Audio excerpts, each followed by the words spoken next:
To start our Bible study ngayong gabi, I'd like you to open your Bible sa Matthew chapter 6, verse 33.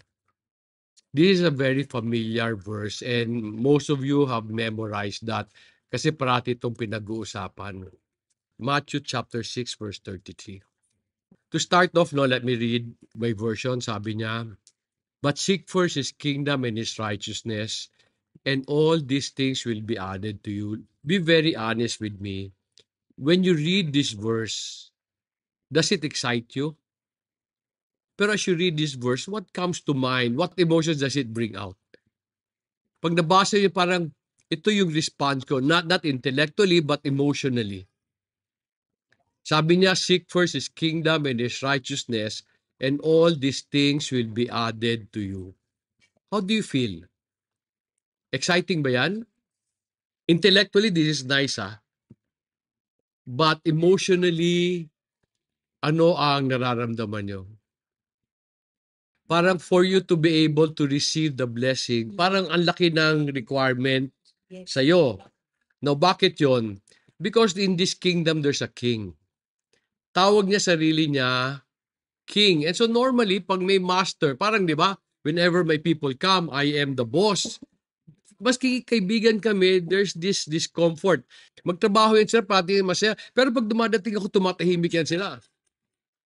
Pero normal yun Kasi sabi ko, kamusta, pinag-uusapan dito. Sabi ko, may pera ba dito? May pera pa, pero tahimik yan sila because there's a boss. In this verse, there's a king. I want you to know that before I became serious in my commitment to the Lord, there were two verses that made me feel very uncomfortable. Isa ito. Matthew 6:33 prevented me from pursuing the Lord. Kasi ang tanong ko, if God is king, paano if I fail?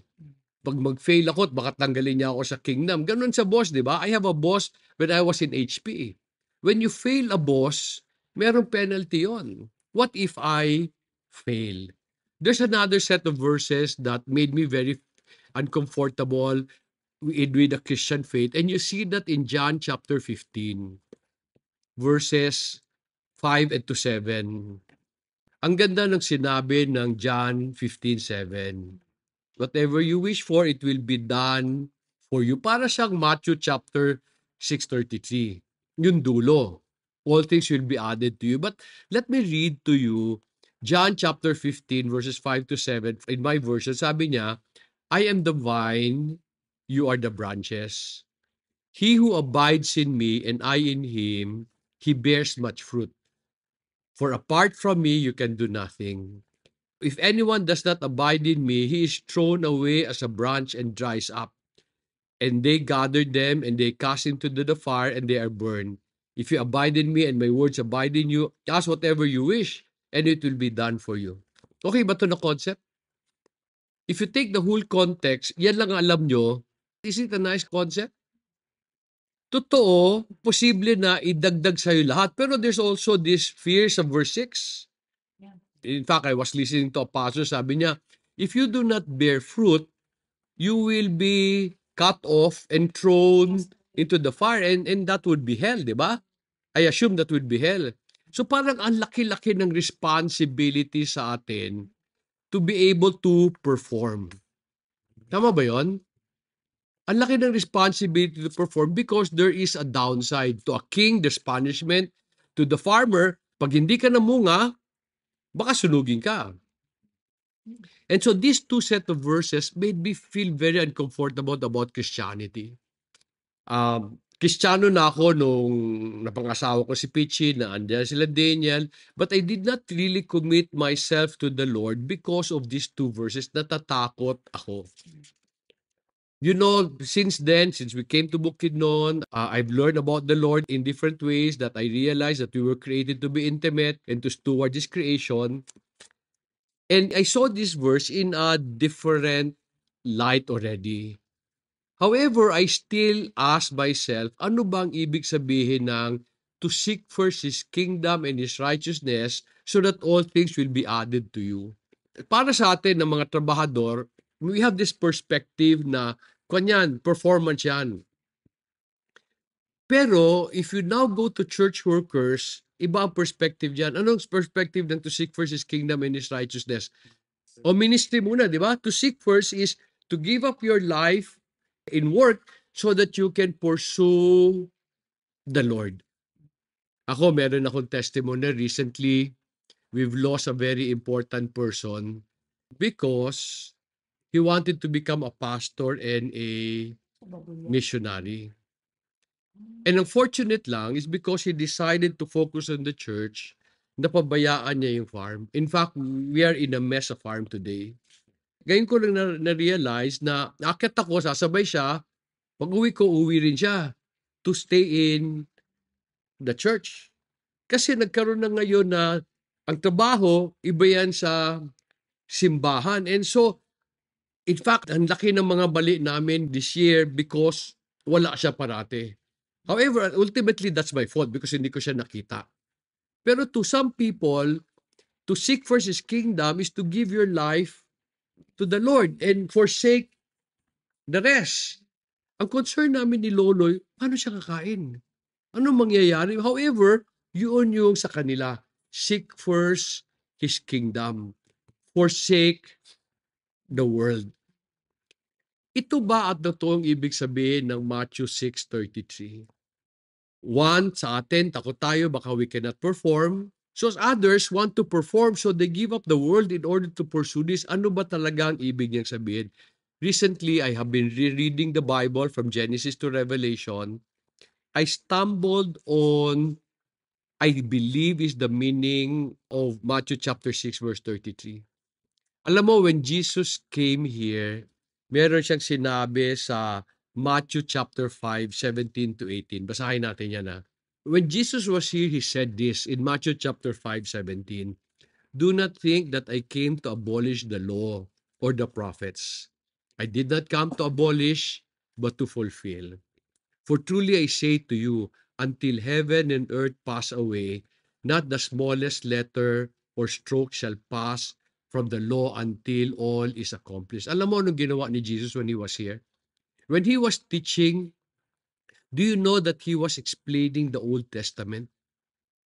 May nagsabi sa akin, you don't need the Old Testament because the New Testament is enough. Ako, I realize you need the Old Testament. Bakit?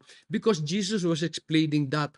Anong ibig sabihin ng Old Testament? Kaso lang in a different way, in a much simpler way na maintindihan. As I was studying Deuteronomy, naisip ko, baka ito ang ibig sabihin ng Matthew chapter 6:33 in the context of not the church, not just your business, but life. Can you turn your Bibles to Deuteronomy chapter 4? Babasahin natin ang verses 5 to 9. Let me read Deuteronomy verses 4, 5 to 7. Sabi ni Moses, see, I have taught you statutes and judgment just as the Lord my God commanded me, that you should do thus in the land where you are entering to possess it. So keep and do them, for that is your wisdom and your understanding in the sight of the people who will hear all these statutes and say, surely this great nation is a wise and understanding people. For what great nation is there that has a God so near to it, as is the Lord our God whenever we call on Him? Sabi sa verse 5, that you should do thus all these commandments in the land that you are about to possess. What is this land? The promised land. During the time, that was the kingdom of the Lord because kaya wala silang king kasi God remains their king. Di ba? Kaya nga na-offend si God when they were asking for a king. Sabi niya, ako yun eh. Di ba? So that was the kingdom of the Lord for them. Kayo ba merong inassign ang Panginoon sa inyo? All of us are given a land. When I say given a land, I'm not talking about a specific land. It is something that He entrusted to you. Today, kay Daniel and us, it's just a family first, family pa, and trabaho. Yan in-entrust sa kanila.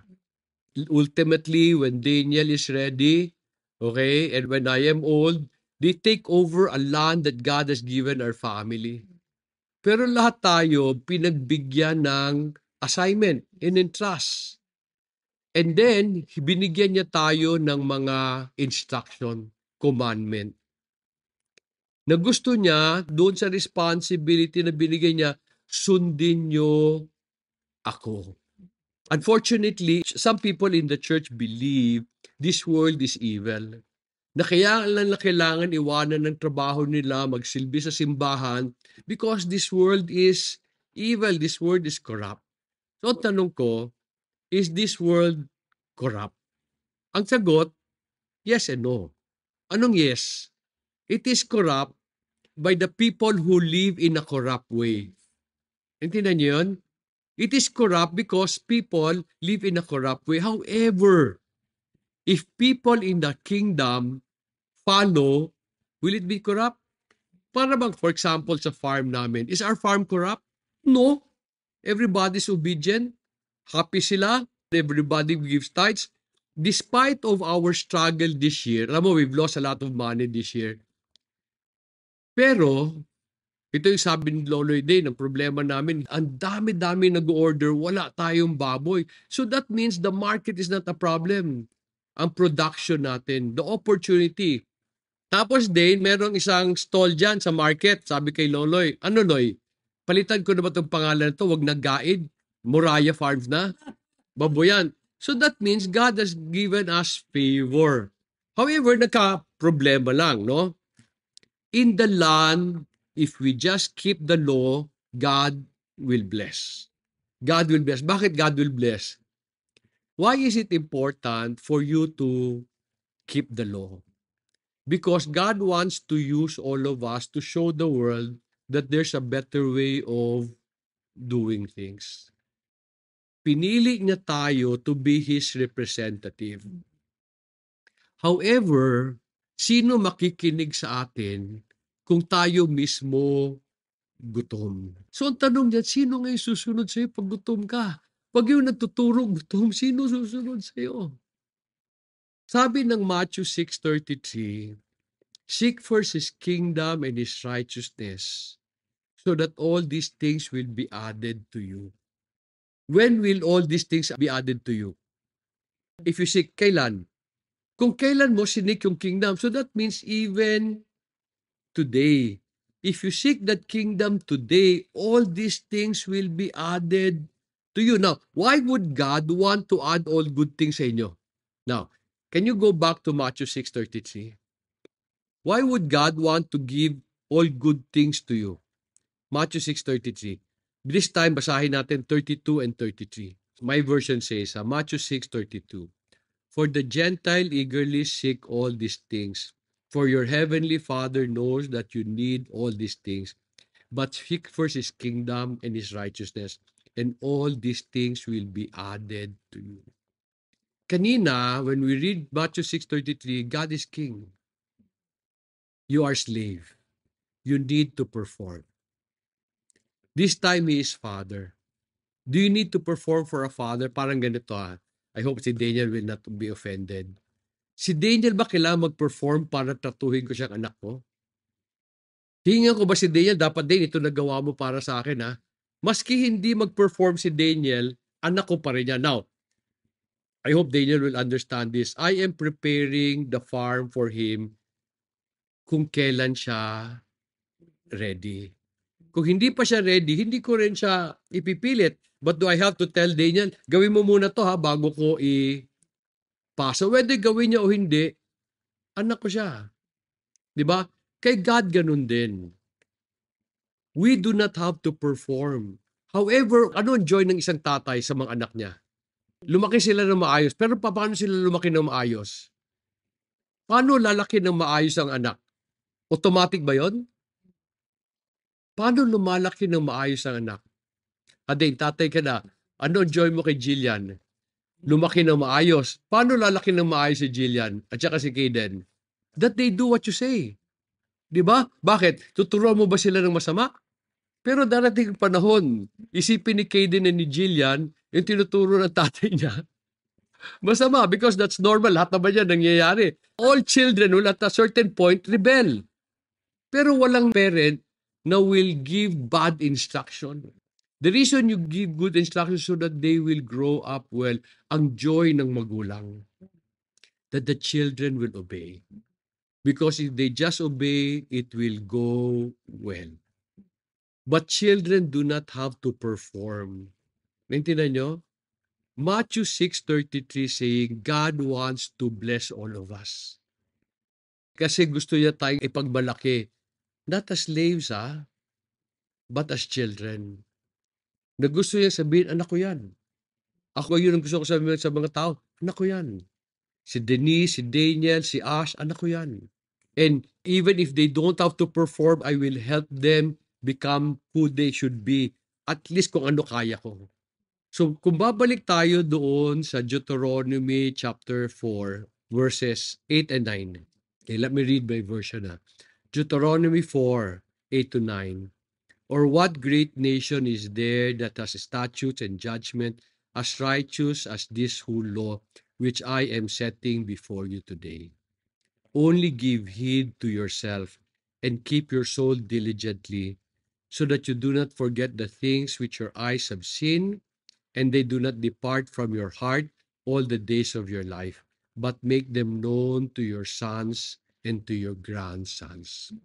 Ako today, I realize that my life will also affect my grandchildren.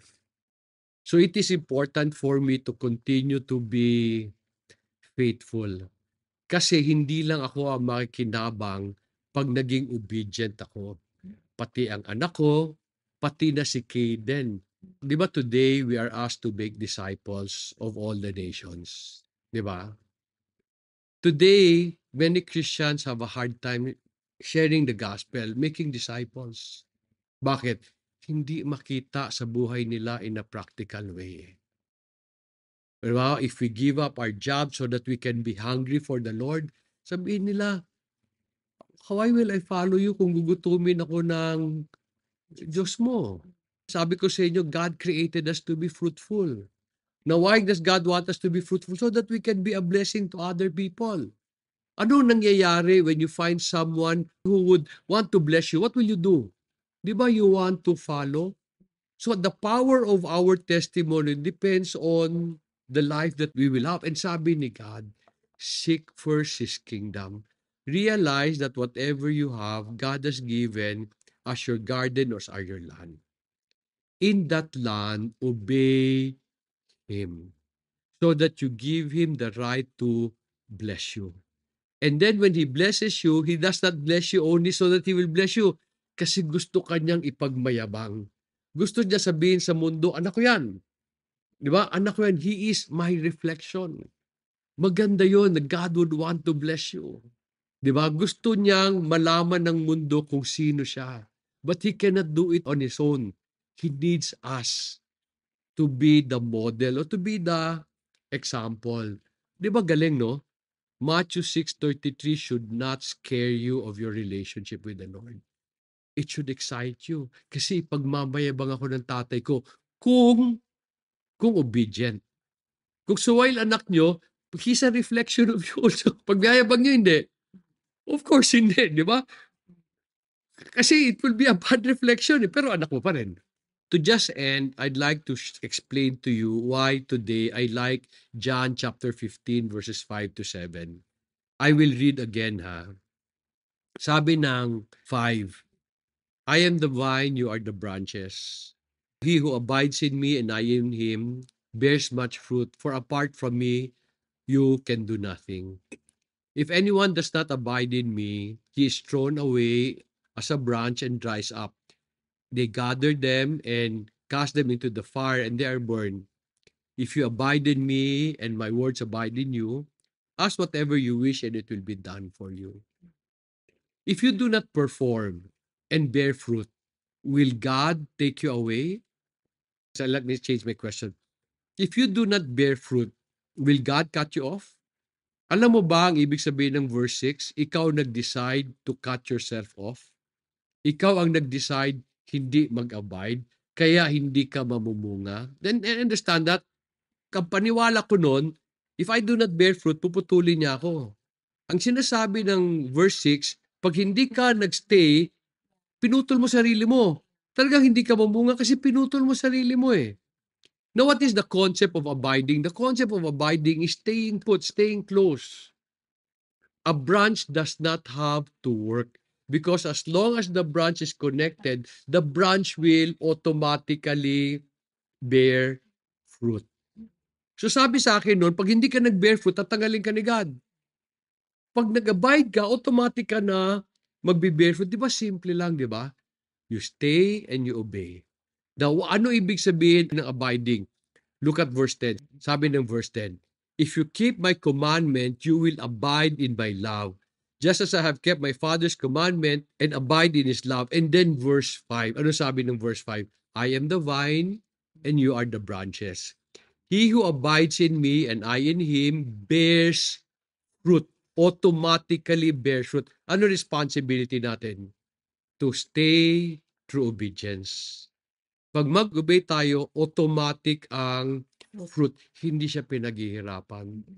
And because of that, these verses becomes exciting. All I have to do is to become intimate with the Lord.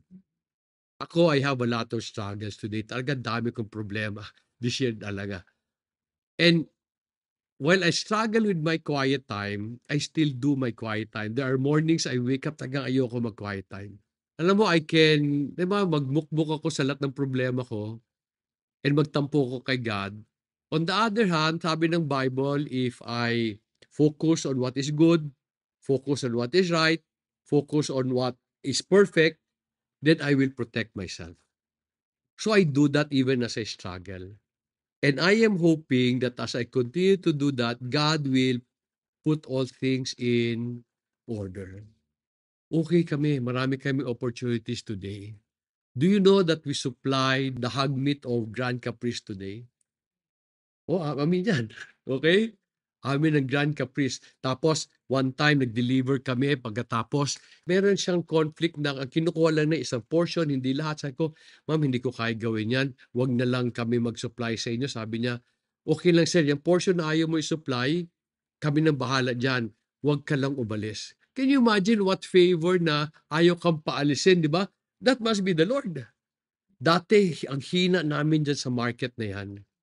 Today, many want to transfer kasi si Loloy na nagdadala ng benta. Si Loloy, magaling magdala yan ng kliyente. Sa ko, Loy, problema, wala man tayong baboy, Loy. Pero magandang problema yun kaysa wala kang market. So ngayong taon, paparami kami ng baboy. Pero we have a market. Wala pa lang yung baboy, pero we have a market. So I'm just hoping that if I continue to abide in the Lord, He will keep His promise. I will bear fruit. The whole farm will bear fruit and we will enjoy abundance. Matthew chapter 6:33 should excite you. Gusto ni God, you seek Him as King and Father. You don't seek Him as a slave, you seek Him as a child. One of the things I thank God every day is andyan si Daniel and si Ash. At least kasama ko sila. That's a blessing. Of course, happy ako sa mga apo ko, no? Kasi apo ko, si Jillian, parati akong binibisita. Ginugulo lang niya parati yung kama ko. Kasi pillow fight daw, pillow fight. Pero joy yun, nandyan sila. They don't have to perform. I just hope when I say something, they obey. So therefore, if we seek the Lord as a child and be obedient as a child, the Father will add all good things to us. Heavenly Father, we'd like to thank you for just giving us the opportunity to understand Matthew 6:33 better. And it is really my hope, Lord, that all of us will seek you as a child. Na ikaw, Father namin, knowing that your joy will be that we stay put and that we obey you. My hope, Lord, is that all of us will learn to be intimate with you so that we can give you the opportunity to find joy sa amin. And then when you find joy sa amin, that we give you the opportunity to bless us. Lord, marami pa kaming dapat matutunan. And there are many things that we will have to go through in order for us to mature. Sana lang we will always respond properly. We will respond properly to all our relationships and all our responsibilities. In Jesus' name we pray.